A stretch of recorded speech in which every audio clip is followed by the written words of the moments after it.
अस्सलाम वालेकुम, आप देख रहे हैं स्पोर्ट्स बज़ और मैं हूं लुकमान अली। T20 ओडीआई के बाद टेस्ट क्रिकेट में भी पाकिस्तान क्रिकेट टीम की बदतरीन परफॉर्मेंसेस का सिलसिला जारी है। पाकिस्तान को बांग्लादेश के हाथों पहले टेस्ट मैच में शिकस्त का सामना करना पड़ा। 2 टेस्ट मैचेस पर मुश्तमिल सीरीज है जिसका पहला टेस्ट मैच कल इख्तिताम पजीर हुआ और बांग्लादेश ने यह टेस्ट मैच अपने नाम किया। इसके साथ ही पाकिस्तान क्रिकेट टीम की परफॉर्मेंस पर सवालात उठ रहे हैं। पाकिस्तान टीम के कप्तान शान मसूद मुसलसल उनकी कप्तानी में पाकिस्तान टीम नाकामियों से दो चार है, लेकिन अभी तक उनकी कप्तानी के मुतालिक कोई ऐसा फैसला नहीं किया गया, बल्कि गुज़िश्ता साल बदतरीन परफॉर्मेंसेस के बावजूद पाकिस्तान क्रिकेट बोर्ड ने उनको कप्तान बरकरार रखा। और साथ ही साथ आपको बताएं, ना सिर्फ शान मसूद की अपनी इनफरादी परफॉर्मेंस खराब रही, बल्कि दीगर सीनियर प्लेयर्स भी अच्छा परफॉर्म नहीं कर सके, जिनमें सऊद शकील पहले टेस्ट मैच में बिल्कुल ही ऐसे लगा कि जैसे वो टेस्ट मैच में कोई अच्छी परफॉर्मेंस देने के मूड में ही नजर नहीं आ रहे। दूसरे एंड पर मोहम्मद रिजवान को देखा जाए, सीनियर प्लेयर हैं, एक इनिंग कुछ अच्छी खेली, लेकिन जहां पर उनकी जरूरत थी कि वो मैच को निकालते या मैच को बनाते, वो भी ऐसे लगा कि जैसे बस तू चल मैं आया वाली पॉलिसी पर ही कारबंद थे और गैर जरूरी शॉट्स खेलते रहे। सलमान अली आगा जो T20 टीम के कैप्टन हैं, वो भी कोई खास परफॉर्मेंस नहीं दे सके। इसी तरह से बॉलिंग की बात करें तो पाकिस्तानी बॉलर्स नाहिद राना जैसी बॉलिंग नहीं कर सके। वो पाकिस्तान जिसने माजी में बड़े बड़े बॉलर्स दिए, फास्ट बॉलिंग पाकिस्तान की पहचान रही है, लेकिन अब क्या हो गया कि टेस्ट मैच में पाकिस्तान के बॉलर्स एवरेज 130 की स्पीड के साथ बॉलिंग करते रहे, लेकिन दूसरी तरफ बांग्लादेशी बॉलर्स ने अच्छी बॉलिंग की, अच्छी पेस के साथ बॉलिंग करते रहे। इस पर बात करेंगे कि आखिर पाकिस्तान क्रिकेट तनज़्ज़ुली का शिकार क्यों है, इसका जिम्मेदार कौन है। ना सिर्फ T20 बल्कि ओडीआई और अब तो टेस्ट क्रिकेट में भी बुरा तरीन हाल हो चुका है। और साथ ही साथ हम कुछ बात करेंगे पाकिस्तान ऑस्ट्रेलिया सीरीज को लेकर। 3 मैचेस हैं, इन 3 मैचेस को लेकर पाकिस्तान क्रिकेट बोर्ड ने 28 प्लेयर्स पर मुश्तमिल एक कैंप तरतीब दिया है, जिसका आगाज 15 मई से होगा और ये कैंप 21 मई तक लाहौर में लगेगा। इन्हीं 28 लड़कों में से फिर 15 रुकनी स्क्वाड को तश्कील दिया जाएगा। इसमें कुछ नए नाम भी शामिल हैं, तो हम बात करेंगे कि क्या PSL की बुनियाद पर जो टीमें सेलेक्ट की जा रही हैं ये ठीक किया जा रहा है, क्या PSL ही बेहतर परफॉर्मेंस का परखने का म्यार है। हमारे साथ मौजूद हैं साबिक फर्स्ट क्लास क्रिकेटर सदीकी साहब। हमारे साथ सबसे पहले तो हम यहाँ से आगाज करेंगे। ढाका टेस्ट में पाकिस्तान को शिकस्त नहीं, बदतरीन शिकस्त का सामना करना पड़ा। पहले अभी तो हम T20 का रोना रो रहे थे, साथ में ODI का रोना रो रहे थे, और यहाँ टेस्ट क्रिकेट जो एक लंबे अरसे के बाद मैच हुआ, उसमें भी पाकिस्तान की जो हमारे सीनियर प्लेयर्स हैं उनके हाथ पांव फूल गए। इस बदहाली का, इस बदतरीन शिकस्त का, इस पाकिस्तान क्रिकेट की तनज़्ज़ुली का सर जिम्मेदार कौन है, कहां पर ले गए ये पाकिस्तान की क्रिकेट को। थैंक यू, बहुत बहुत शुक्रिया रुकमान। देखें, जिम्मेदारी मैं हमेशा से कहता रहा हूँ, पाकिस्तान क्रिकेट का सवाल जो है वो माइंडसेट का है। बेसिकली अगर हम कहें कि T20 इसका जिम्मेदार करार दिया जाए तो इसमें कोई दो राय नहीं है कि अगर हम वही सेट ऑफ प्लेयर जो T20 को खिला रहे हैं उसको चाहें कि एक हफ्ते में 4 दिन में वो ट्रांसफॉर्म कर ले अपने आप को T20 के मोड से इनटू टेस्ट क्रिकेट, पॉसिबल नहीं। आपकी मसल मेमोरी आपको सपोर्ट नहीं करती। तो मैं हमेशा से इसकी वकालत करता हूँ कि आपको different set of player different format के लिए तैयार करने पड़ेंगे ताकि आपको ये मसला हल हो सके। और ये जो 4 डे क्रिकेट है पाकिस्तान की डोमेस्टिक क्रिकेट, उसको इंपॉर्टेंस देनी पड़ेगी। वहां से जो बच्चा आ रहा है वो आके बहुत अच्छा परफॉर्म करता है, लेकिन फिर उसी बच्चे को हम उठा के T20 में इंडक्ट कर देते हैं, तो उसको कंफ्यूज कर देते हैं कि हम तुमसे चाह क्या रहे हैं। अभी आप पाकिस्तान के सीनियर प्लेयर को ही देख लें, आप कैप्टन की परफॉर्मेंस आपने अभी खुद ही बता दी। 15 मैचेस इनकी कैप्टनसी में हुए, आपको नजर आ रहा है कि कितने मैच हम जीते, 4 जीते, 11 में हमें शिकस्त हुई। और बांग्लादेश के खिलाफ तीनों टेस्ट मैचेस 12-2 का रेशियो था इससे पहले, बल्कि 2024 की बात की जाए तो हम एक भी टेस्ट मैच नहीं हारे थे इनसे। शान मसूद की कैप्टनसी में हम 3 लगातार टेस्ट मैचेस बांग्लादेश से हार गए। बांग्लादेश हमारे ऊपर वर्कआउट करके आ रहा है, हम उनके ऊपर क्या वर्कआउट कर रहे हैं। नाहिद राना यहाँ पे अभी पाकिस्तान सुपर लीग खेल कर गया है, हमें उसकी सारी बायोमैकेनिक्स, सारी उसकी स्ट्रेटेजी, सारे उसकी स्किल्स, सब कुछ नजर आ गए। हमने क्या होमवर्क किया था उसके अगेंस्ट कि नाहिद राना एक 145-150 kph पे बॉल करेगा, हमें उसे किस तरह हैंडल करना है। अब मेबी हसन मिराज की बॉलिंग देखे, ऑर्डिनरी सा ऑफ स्पिन बॉलर, मैं कहूंगा दुनिया के सबसे अव्वल के बॉलर में उसको मैं नहीं शुमार करता, लेकिन हमारे बैट्समैन का इशू ये है कि उनके पास वो पेशेंस ही नहीं है, वो टेम्परामेंट ही नहीं है। सऊद शकील जिसको हम कहते हैं कि बड़े अच्छे स्पिन को बहुत अच्छा खेलते हैं, लेकिन टेस्ट क्रिकेट में जब भी आप किसी भी क्रिकेट में आप अपनी इनिंग का आगाज करते हैं तो आप सीधे बैट से एक आध ओवर खेलते हैं, मिड ऑफ और मिड ऑन कहते हैं ना, वी में खेलना। तो जब तक आप वी में नहीं खेलेंगे, आप इन्होंने क्या किया, पहले टेस्ट मैच में जो आउट हुए ये 0 पे, ये स्वीप करने चले गए। भाई अपनी आई तो सेट होने दो, पिच का तो अंदाजा करने दो कि कितना टर्न है, बाउंस है, नहीं है, बॉल नीचे रह रहा है। लेकिन प्री मेडिटेटेड आप खेलने की कोशिश करेंगे तो वो पूरी पाकिस्तान टीम का आपको नजर आए। आपको बहुत अच्छा ओपनर मिल गया अजान अवैस, जिसने डोमेस्टिक में 10 सेंचुरियां की थी, उसने अपनी परफॉर्मेंस डिलीवर करके दिखाई। इसी तरह अब्दुल्ला फजल की दोनों इनिंग में century, half century. Imam ul Haq ने चलो पहली इनिंग में 45 किया, उसके बाद तो नहीं, यही इशू है। हम बांग्लादेश से या बाकी टीमों से पहली इनिंग में हम 450 रन करते हैं, दूसरी इनिंग में रेत की दीवार 130। क्या होता है, पैनिक बटन, प्रेशर आता है, और प्रेशर को हैंडल करने के लिए प्लेयर के पास वो स्किल्स नहीं है। अच्छा हमाद भाई, ये समझ से बाहर है कि नए लड़के इन कंडीशंस के अंदर, जो कि बहुत ज़्यादा खतरनाक नहीं थी, ऐसे तो नहीं था कि हम पर्थ में खेल रहे थे, वो वहाँ पर अच्छा परफॉर्म कर गए। आपने अभी प्रेशर की बात की, मैं इसलिए ये बात कर रहा हूँ। और जहाँ पर रिजवान पाकिस्तान की तरफ से इतनी लंबी क्रिकेट खेले हैं, सलमान अली आगा एक लंबे अरसे से हमारी डोमेस्टिक का हिस्सा रहे, फिर आप ओडीआई टीम का हिस्सा हैं, T20 टीम के वो खुद कैप्टन हैं, और फिर साथ में साउथ शकील को देखे, जिनको आप मुस्तकबिल का कैप्टन कहते थे, जिनकी अभी आप बात कर रहे थे। ये जो हमारे सीनियर्स हैं, इनको समझ नहीं आया कि हमने कैसे खेलना है। यंगस्टर परफॉर्म कर गए, लेकिन सीनियर्स के हाथ पांव फूल के नाहिद राना को देखकर ये समझ से बाहर हो गया सर। देखिए, शान मसूद के ऊपर मैं एक और बात करूंगा जी, और जाहिर कैप्टन की रिफ्लेक्शन बाकी टीम के ऊपर आती है। शान मसूद चाहते हैं कि हम इंटेंट के साथ खेलें टेस्ट क्रिकेट। इंटेंट के साथ मतलब है जिस तरह इंग्लैंड खेल रहा है बेसबॉल क्रिकेट, हम 4.5 से 5 रन पर ओवर बनाएंगे, ताकि 90 ओवर एक दिन में हो रहे हैं तो हमारे टीम का टोटल जो है 350 से 400 रन बोर्ड पे एक दिन में लगना चाहिए। यार आप जरूर करें, लेकिन आप अपनी फॉर्म तो देखें। आप अपनी टीम की बैटिंग को कंपेयर कर लें इंग्लैंड की बैटिंग के साथ।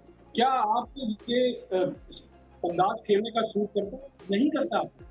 तो आप क्यों अपने, वो कहते हैं ना, आ बैल मुझे मार, अपने पाँव पे खुद कुल्हाड़ी मार रहे हैं। और साथ ही साथ एक स्टेटमेंट आपने सुनी होगी चौथे दिन खेलते के टाइम पर, सलमान अली आगा की स्टेटमेंट कि हमें 70 ओवर मिल गए और 270 या 280 का टारगेट मिला तो हम मैच जीत जीतने के लिए जाएंगे। जाएंगे। तो मत, इतनी बड़ी स्टेटमेंट आप क्यों दे रहे हैं? अब वो स्टेटमेंट आप मीडिया पे वायरल हुई हुई है और लोग उस पे हर किस्म के कमेंट्स आ रहे हैं। हमाद भाई, वो कि तो क्या ख्वाहिश पूरी कर दी ना बांग्लादेश ने। उनकी ख्वाहिश का इजहार था कि भाई इतने हो, उन्होंने 268 का टारगेट दे दिया। अब वो भी नहीं हुए। ये तो सलमान अली आगा साहब की ख्वाहिश थी, और ये साहब सारे के सारे 163 पर आउट हो गए। 104 रन से इनको शिकस्त से 2-4 होना पड़ा। तो जब ये ख्वाहिश, यानी कि इसका मतलब ये था कि इनके अंदर ये डिस्कशन थी, ये प्लान था कि 270, जैसे सलमान अली आगा ने ऐसी तो बात नहीं कर दी ना। जाहिर सी बात है, इनके डिस्कशन होगी, कंसेंसस डेवलप हुआ होगा कि अगर 260-70 तक हो जाते हैं ना, तो हम टारगेट हासिल कर लेंगे। सर ये तो उस तरफ गए ही नहीं है, ना मैच ड्रॉ की तरफ गए, ना जीतने की तरफ गए, कोई स्ट्रैटेजी समझ में ही नहीं आई। यार ड्यूरिंग द मैच ना इतनी बड़ी स्टेटमेंट देना ये इंतहाई गैर जिम्मेदाराना मैं कहूंगा, क्योंकि आपको नहीं पता कि मैच का रिजल्ट क्या होगा। आप ये दे दें और अब आप भुगत रहे हैं उसको कि वो स्टेटमेंट वायरल हुई। एक और चीज वायरल हुई, और वो वायरल हुई पाकिस्तान की मेंटल टफनेस ना होना, रिजवान के ऊपर प्रेशर होना।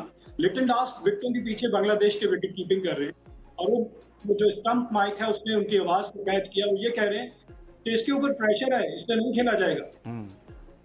वो डिफरेंट स्टेटमेंट दे रहा है कि ये वापस जाके अपने और मीडिया को नहीं फेस कर सकता प्रेशर। वो पीछे से ये बातें बोल रहा है, तो उन्हें पता है पाकिस्तान की स्टेट ऑफ माइंड जो है, पाकिस्तान के प्लेयर्स का क्या है, क्या प्रेशर है इनके ऊपर, और इनकी इस वक्त फॉर्म भी नहीं है, तो वो उनके प्रेशर बिल्ड करते हैं। ये साइकोलॉजिकल वॉर जो ड्यूरिंग द मैच चल रही होती है, कोई नई चीज नहीं है। विकेटों के पीछे विकेट कीपर या सिली मिड ऑफ शॉर्ट लेग पे जो भी खड़ा होता है, वो इस तरह की बात करता है। ग्रेट जावेद मियांदाद की मिसाल हमेशा से है, इंडियंस बड़े तंग होते थे उनसे। देखिए ये वो प्रेशर बिल्ड कर रहा होता है, लेकिन इस प्रेशर को सस्टेन करने और फिर डिलीवर करने, और आज अगर आप डिलीवर कर देते और मैच जिता देते, तो लिटन दास की इस बात के बांग्लादेश उनके ऊपर आपको नजर आता कि वो क्रिटिसाइज कर रहे थे। आप तो खुद ही, लेकिन सर जिस बॉल पे आउट हुए हैं, जिस अंदाज से रिजवान साहब आउट हुए हैं, वो तो समझ से बाहर है मेरे ख्याल में। उसके बाद तो उनको खुद ही कह देना चाहिए कि इस वक्त क्रिकेट मेरे बस की बात नहीं है, किसी यंगस्टर को मौका दे दें। गाजी गौरी उस टीम के अंदर मौजूद हैं। एक ब्रेक लेते हैं, तो इस पर मजीद बात करते हैं कि आगे चलकर अब क्या होगा। Stay with us. Welcome back. हम बात करें ढाका टेस्ट मैच के हवाले से। पाकिस्तान को बेहतरीन शिकस्त हुई है। मोहम्मद रिजवान की बात करें तो उसी स्क्वाड के अंदर गाजी गौरी भी मौजूद है। हमाद सिद्दीकी साहब, रिजवान की विकेट कीपिंग देखें, विकेटों के पीछे अभी आपने ब्रेक पर जाने से पहले बात की, कीपर के किरदार पर बात की, लिटन दास ने जो रिमार्क्स दिए उस पर बात की, लेकिन रिजवान की विकेट कीपिंग आपके ख्याल में कैसी रही? बैटिंग तो आपके सामने ही है, 20 रन उन्होंने बायस के दिए, फिर साथ में उन्होंने एक stamp out I think miss कर दिया, फिर एक कैच ड्रॉप कर दिया। तो क्या कहेंगे, क्या यंगस्टर जो गाजी गौरी स्क्वाड का हिस्सा बनाया गया है उसको मौका नहीं देना चाहिए? अच्छा, पहली बात, गाजी गौरी के बारे में भी कोई गारंटी नहीं दे सकते। विकेट कीपर कोई भी हो, एक आध कैचेस जो है वो इस तरह के ड्रॉप हो जाते हैं, आप वो पास करते हैं आपको। लेकिन ओवरऑल देखा जाए, देखिए मैं उनकी पहले विकेट की बात करूं, जहां जो वो आउट हुए बोल्ड होते हैं लेफ्ट। आप भी क्रिकेट खेलेंगे, मैं भी खेल रहा हूं। देखिए जब फास्ट क्रीज को यूज करता है, वाइडर ऑफ द क्रीज वो बॉल करता है, तो राइट हैंडेड बैट्समैन को बॉल एंगल के साथ अंदर आएगा, शार्प बड़ा अंदर आएगा। अब ऐसा बॉल वो क्रीज को यूज कर रहा है, कैसे रिजवान ने उसको लेफ्ट कर दिया कि बॉल वो अंदर आ रहा है और आपको अपनी बाउंस का और अपने ऑफ स्टंप को आपने गार्ड नहीं किया। तो यहाँ पे बड़ा टेक्निकल फॉल्ट यहाँ पे रिजवान का। और जो बैटिंग कोच देखें, रिजवान को अब इस वक्त जो अपने करियर के तकरीबन एंड में ही होंगे, अब तो नहीं कोई समझा सकेगा। ये तो बेसिक है क्रिकेट की कि बॉलर अगर वाइडर ऑफ द क्रीज जा रहा है तो वो एंगल के साथ बॉल को अंदर ही लेकर आएगा, बाहर नहीं निकालेगा। वो हो भी नहीं सकता। वो ग्रेट वसीम अकरम ही थे जो इस तरह की बॉल करके दिखाते थे। आजकल के बॉलर में वो स्किल्स नहीं, हाँ पेस थी, नाहिद राना की बात, लेकिन उस पेस को हैंडल करना आजकल दुनिया में कोई मुश्किल नहीं है। हर टीम के पास बॉलिंग मशीन होती है। बॉलिंग मशीन में आप स्पीड को फीड करके जिस भी टीम को आपने फेस करना है उसकी आप प्रैक्टिस करके जाते हैं। और अगर नहीं करते तो फिर तो सवालिया निशान पूरे सेटअप के ऊपर कि यार क्या तैयारी करते हैं आप। आपको पता था अभी नेक्स्ट सीरीज आपकी इंग्लैंड में है अगस्त में, ऑस्ट्रेलिया अभी आ रही है, 3 वनडे खेलेंगे। हमें पता है ये दोनों बड़ी कंपेटिटिव सीरीज होने जा रही है। तो ये माइंडसेट लेके बांग्लादेश जैसी टीम से जो इस मैच से पहले 7वें नंबर पे थी, हम 5वें नंबर पे थे, हम उनसे हार के फिर हम 7वें पे चले गए हैं, वो ऊपर आ गए हैं। तो अपने से हल्की टीमों से अगर हम इस तरह खेलेंगे, और एशियन कंडीशन नहीं है कि हम कहेंगे Australia, south Africa, England, New Zealand में हम तो सब कॉन्टिनेंट में सफर कर रहे हैं। तो फिर क्या बेसिक हमारी टीम तो बहुत ही, मैं कहूँगा कि इसका बहुत बुरा हाल है। और सवालिया निशान ये कि क्या हमें ये सीनियर प्लेयर चाहिए, और अगर कितना इनको मतलब पेशेंस सिलेक्टर्स का या पाकिस्तान क्रिकेट के शायकीन का कितना इनको और टाइम दे दिया जाए, कब इनसे कहेंगे यार कंसिस्टेंसी नजर आए। देखिए आखिरी सेशन में 47 रन पे 7 विकेटें गिर गई। 7 विकेटें थी। आप मैच जीत ना सके तो आप ड्रॉ कर सकते थे। इनसे ये कोई पूछे कि क्या ऐसी कोई इतनी मुश्किल बॉलिंग हो रही थी कि आप one after another wicket throw कर रहे थे। शॉर्ट सिलेक्शन की बात कर ली जाए, सारे प्लेयर्स की बात कर ली जाए, जब आपको पहले सेशन में 6 रन पे 1 विकेट, दूसरे सेशन में 118 रन बनते हैं, 2 विकेटें वहां गिरती हैं, अब आपके पास 7 विकेटें बाकी हैं, आखिरी सेशन है, कोई मुश्किल नहीं है, आप ड्रॉ के लिए जा सकते हैं। आपसे ना T20 खेलने को कहा जा रहा है, ना वनडे, ना रिक्वायर्ड 100 की बात की जा रही, आपसे कहा जा रहा है कि आप सेशन को किल करें, टाइम को किल करें और मैच को ड्रॉ कर दें। लेकिन वो भी नहीं आप कर सकते। आप मैच जीत नहीं सकते, आप वनडे नहीं जीत सकते, आप T20 में 20 ओवर्स नहीं खेल सकते, वनडे में आप 50 ओवर्स बैटिंग नहीं कर सकते। टेस्ट क्रिकेट में आपको कहा जाए कि आप एक सेशन निकाल के दिखा दें तो वो नहीं। ये तो फिर हमें आईसीसी से कोई नया फॉर्मेट की डिमांड करना चाहिए कि सर ये तीनों फॉर्मेट तो हम नहीं खेल सकते। हमारे पास अनोखे लाडले आ चुके हैं और माजी में हमारे बॉलर, फास्ट बॉलर जो थे वो 140, 145, 150 की पेस के साथ, शुएब अख्तर, वकार यूनुस, ये सब लोग टेस्ट क्रिकेट में भी इस पेस के साथ बॉलिंग करते थे। अब अनोखे लाडले हैं, वो कहते हैं भाई हम तो 130 कर सकते हैं, T20 होगा तो हम देखेंगे 140-41 कर लेंगे, अदरवाइज टेस्ट क्रिकेट में हमने लंबे स्पेल करने हैं। सो ये हमें जो है ना एक्सक्यूज हासिल है कि भाई हम 130 तक करेंगे। अब हमारे पास आ गए हैं अनोखे लाडले। हमाद भाई, हमें आईसीसी से स्पेशल रिक्वेस्ट करनी पड़ेगी, थोड़े से फॉर्मेट चेंज करें, ऐसे फॉर्मेट्स लेकर आएँ जो हमारे इन लाडलों के लिए आसान हो, जिसमें वो कंफर्ट जोन में रहें। लेकिन खैर आगे चलकर मजीद इस पर बात करते रहेंगे। अब मैं कुछ बात करना चाहता हूँ कि ऑस्ट्रेलिया सीरीज़ के हवाले से एक कैंप लगाया जा रहा है लाहौर में, जिसका आगाज़ 15 मई से होगा और ये कैंप चलेगा 21 मई तक। 3 ओडी मैचेस हैं। कुछ नए नाम भी, अब्दुल सुबहान, अली रज़ा को भी कैंप का हिस्सा बनाया गया है और इसी तरह से मेहरान मुमताज़ को एक बार फिर कैंप का हिस्सा बनाया गया है और काफ़ी सारे लड़के हैं। सर क्या समझते हैं कि ये जो 28 लड़के आपने भी देखे हैं, फाइक भी इसमें शामिल है और भी काफ़ी सारे नाम हैं जो PSL में भी डिस्कशन में थे, तो कैसी क्या इन ऑस्ट्रेलिया के खिलाफ इन तमाम नए लड़कों को चांस देना चाहिए या हमें अभी भी सीनियर्स पर ही इक्तफा करना चाहिए? होम सीरीज है हमारी। यार देखें, पहले तो देखें, बांग्लादेश जैसी टीम ने आपको एक्सपोज कर दिया। ऑस्ट्रेलिया तो अव्वल की टीमों में आती है, टॉप टीम्स में है, और ऑस्ट्रेलिया इतनी तगड़ी क्रिकेट खेलता है, उसको आपको मैच करना skill by skill, play to play, bowler to bowler आसान नहीं है। मेरे ख्याल पाकिस्तान के लिए बड़ी मुश्किल सीरीज है। अगर तो पाकिस्तान कॉन्फिडेंस बूस्टर होगा, इंग्लैंड जाने से पहले अगर ऑस्ट्रेलिया से सीरीज जीत ले तो मैं कहूंगा कि बहुत अच्छे है। और उसके लिए करना क्या है, आपको तो कहते हैं ना कि यंगस्टर के ऊपर थोड़ा सा आपका बिलीफ होना चाहिए। यार दे दो मौका, कोई बात नहीं।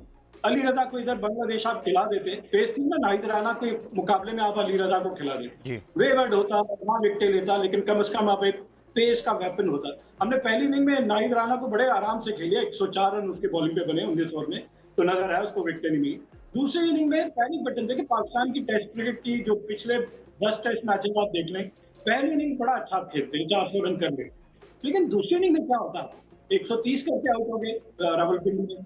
यहाँ पे आपने देख लिया फिर 164 रन करके आउट हो गए।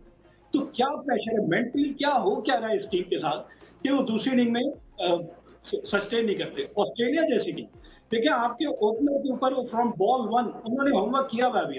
आपने साइम अय्यूब को निकाल लिया, उन्होंने आपके यंगस्टर्स की पाकिस्तान डोमेस्टिक क्रिकेट, अब तो हर क्रिकेट बोर्ड जो है अपने डोमेस्टिक की वीडियोस जो है अपलोड करता है, उन्होंने वो सारी जो उनके पास अवेलेबल होंगी वो देख ली होंगी, और उनके पास पूरा प्लान होगा कि कहाँ इनको हमने टारगेट करना है, कॉर्नर करना है, किस तरह इनको रन नहीं बनाने देने, इनकी विकेट।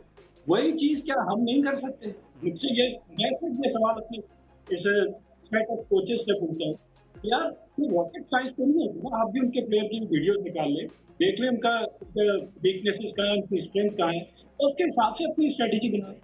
लेकिन हम तो वही लकीर के फकीर अपनी अंदाज से खेलेंगे, चाहे मैच जीते या हारे, और फिर सोने पे सुहागा ये कि हर मर्तबा बुरी परफॉर्मेंस के बावजूद यही प्लेयर आपको दोबारा ना। आपने अभी कहा कि हमारे प्लेयर टाइम खत्म, प्लेयर भी यही नजर आएंगे, मैनेजमेंट भी यही नजर आएगी, कोचिंग स्टाफ भी यही नजर आएगा, सिलेक्टर भी यही नजर, और फिर रिजल्ट भी यही नजर आएगा। बहुत बहुत शुक्रिया हमाद सिद्दीकी साहब।